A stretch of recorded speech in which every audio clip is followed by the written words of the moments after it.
Adlaw nga Huwebes karon mga kaigsuunan, petsa 8 sa bulan sa Setyembre tuig 2022. Ato karong gisaulog ang kapistahan sa adlaw natawhan ni Berheng Maria. Happy birthday Mama Mary. Ang pagbasa kinutlo gikan sa Ebanghelyo sumala ni San Mateo, Kapitulo 1, versikulo 1 ngadto sa 16 o versikulo 18 ngadto sa 23. Mao kini ang talaan sa kagikan ni Hesukristo kaliwat ni Haring David nga kaliwat ni Abraham. Gikan kang Abraham ngadto kang Haring David mao ang musunod nga mga kaliwatan. Abraham amahan ni Isaac, Isaac amahan ni Jacob, Jacob amahan ni Juda og sa iyang mga igsuon. Juda amahan ni Perez og si Zera, si Tamar ang ilang inahan. Perez amahan ni Hezron, Hezron amahan ni Aram, Aram amahan ni Aminadab, Aminadab amahan ni Naason, Naason amahan ni Salmon, Salmon amahan ni Boaz, si Rahab ang iyang inahan. Boaz amahan ni Obed, si Ruth ang iyang inahan. Obed amahan ni Jesse, Jesse amahan ni David nga hari. Gikan kang Haring David ngadto sa panahon sa pagkabihag sa mga Israelita ngadto sa Babylonia. Mao ang musunod.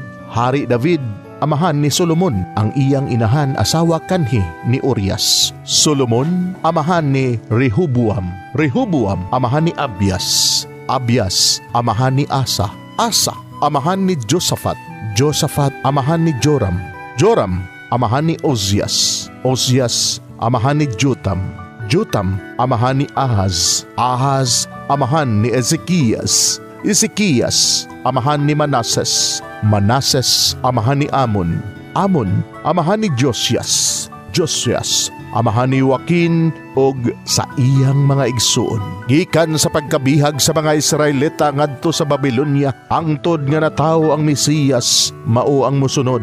Jeconias amahan ni Salatiel, Salatiel amahan ni Zerobabel, Zerobabel amahan ni Abiud, Abiud amahan ni Eliakim, Eliakim amahan ni Hazor, Hazor amahan ni Sadok, Sadok amahan ni Akim, Akim amahan ni Eliud, Eliud amahan ni Eleazar, Eleazar amahan ni Matan, Matan amahan ni Jacob, Jacob amahan ni Jose, Jose bana ni Maria nga maoy inahan ni Jesus nga giilang Mesiyas. Mao kini ang kaagi sa pagkatao ni Hesukristo. Ang iyang inahan nga si Maria niadtong panahona gitakda nga maminyo kang Jose apan sa wala pa sila magtipon. Nakamatikod si Maria nga nagsabak siya pinaagi sa gahom sa Espiritu Santo. Si Jose nga iyang pamanhunon tao nga matarong ug dili buot nga pagkaulawan niya si Maria atubangan sa mga tao. Busa nagplano siya sa pagpakigbulag kaniya sa hilom. Samtang naghuna-huna siya niini, may pakita kaniyang usa ka anghel sa Ginoo pinaagi sa damgo ug miingon, Jose, kaliwat ni David,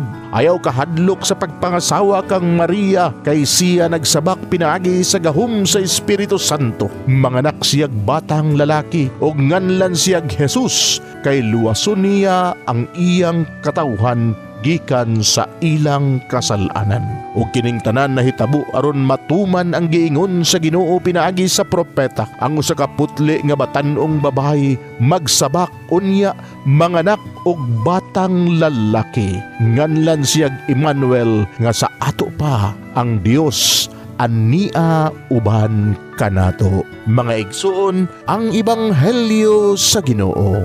Daygon ikaw o Kristo.